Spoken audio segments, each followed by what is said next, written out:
नमस्कार, डॉक्टर रेनू अरोड़ा आज फिर से आपके सामने उपस्थित हूँ। कुछ नए विचार, कुछ नई भावनाएं लेकर आपके साथ मैं रोज़ जुड़ती हूँ। कुछ अच्छे विचार, कुछ नई भावनाएं लेकर, कुछ ऐसे टिप्स जो मैंने अपनी ज़िंदगी में एक्सपीरियंस किए हैं। तो आज जिसकी मैं बात करूँगी, जो कुछ हमारा है वो हम तक तभी तक पहुँचता है जब हम उसे ग्रहण करना चाहते हैं। जो कुछ हमारा है वो हमारे पास तभी तक पहुंचता है जब हम उसे ग्रहण करना चाहते हैं। तो आज मैं बात करूंगी, अच्छा श्रोता बनना बहुत ज़रूरी है। वक्ता तो बहुत लोग बन जाते हैं। अच्छा श्रोता खुद पर नियंत्रण रखना जानता है। देखिए, अगर आप अच्छे सुनने वाले हैं तो लोग आपकी कितनी कदर करेंगे। हम ये कहते हैं, लोग हमारी बात को सुने समझे मेरा आदर करें। ये लालसा सामान्य है और हर कोई ये चाहता है। मैं भी ये चाहती हूँ, आप भी ये चाहते हैं। लोग अक्सर हम अपनी बात कहने के लिए अधीर रहते हैं। समस्या कब विकट होती है? जब कोई कुछ कह रहा है, हम उसे नहीं सुनते और अपना उसको क्या जवाब देना है उसमें टाइम लगा देते हैं और सामने वाले व्यक्ति की बात को सुनना नहीं चाहते या सुनकर अनसुना कर देते हैं। तो हम उस समय क्या है, उन बातों के साथ अपना सामंजस्य जो है वो नहीं बिठा पाते। तो हमें ये याद रखना है कि अगर हमें दूसरों का नज़रिया समझना है तो हमें ध्यान देना होगा, उसकी बात को गंभीरता से सुनना होगा। किसी को गौर से सुनने का अर्थ है हम उस व्यक्ति का आदर कर रहे हैं। अगर हम उस व्यक्ति को गौर से नहीं सुन रहे तो हम उसका आदर नहीं कर रहे, हम उसके विचारों का सम्मान नहीं कर रहे। हम सम्मान पाना चाहते हैं, क्या हम सम्मान देना चाहते हैं? हम नहीं करते। बीच में बोलने के लालच से बचे, नहीं बचते हैं। कोई कुछ भी बोल रहा है, अपनी बीच में हम बोल देते हैं। सुनिए, सामने वाले के मन को अगर समझना है तो सामने वाले का मन समझना बड़ा ज़रूरी है। जब सामने वाले का मन आप कैसे समझ पाएंगे? जब आप उसके विचारों को पूरी तरह से सुन पाएंगे, उसके नज़रिए को समझ पाएंगे। वो नज़रिया आप कब समझेंगे?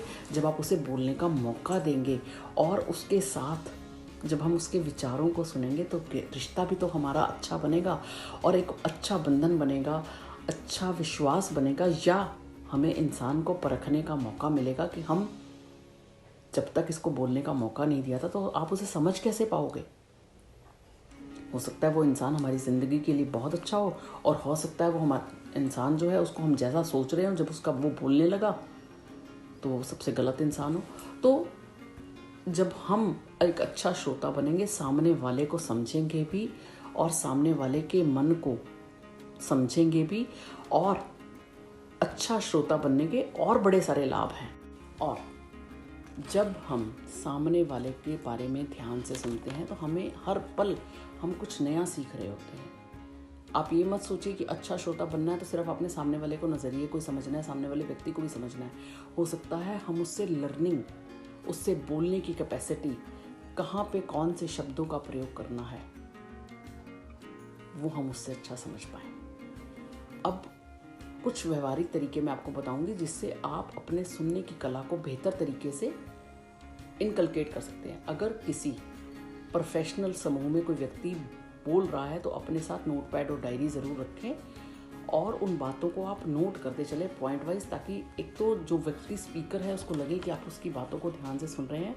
और कई बार हमें लगता है हम सारी बातें याद रख लेंगे, पर नहीं, कई बार सारी बातें याद नहीं रखी जाती। जब आप डायरी पे नोट कर कर लाएंगे तो आप दोबारा उन बातों को इनकलकेट करना चाहेंगे तो आप उन बातों को याद कर कर उन चीज़ों को समझ सकते हैं कि वाकई में वहाँ पर स्पीकर क्या बोल रहा था। बीच में बोलने की बजाय जब सामने वाले की बात पूरी हो जाए और वो आपकी राय पूछे तब आप अपनी बात कहिए। कई बार हम बिना पूरी बात सुने बीच में अटक जाते हैं, तो जो सामने वाला कुछ बोलना चाहता है हम उसकी बात को सुनते नहीं और काम गलत हो जाता है। और जब दूसरा व्यक्ति अपना विचार जाहिर कर दिया, उसने बोल दिया, तो एकदम से इंस्टेंट प्रतिक्रिया जारी ना करें। वेट करिए, सुनिए और देखिए कि आपकी उस समय वो प्रतिक्रिया जाहिर करनी ज़रूरी है भी कि नहीं है। कई बार घरों में भी यही कुछ होता है कि हम बिना सुने बिना समझे प्रतिक्रिया दे देते हैं। नहीं, वेट करिए, सुनिए और आपकी सच्चाई और ईमानदारी एक दिन रिश्तों में सामने आएगी। आप कितने संयमित हैं ये लोगों को ज़रूर पता लगेगा। इसलिए अच्छे श्रोता बनिए, अच्छा वक्ता हर कोई बन लेता है। इन शब्दों के साथ अपनी वाणी को विराम दूंगी। अगर आपको मेरी वीडियो पसंद आई तो इसे अन्य लोगों के साथ शेयर करना ना भूलिए। मुझे आप ट्विटर, इंस्टाग्राम, यूट्यूब इन पे जगह फॉलो कर सकते हैं। डॉक्टर रेनू अरोड़ा .in पर जाकर आप मेरे ब्लॉग को पढ़ सकते हैं। धन्यवाद।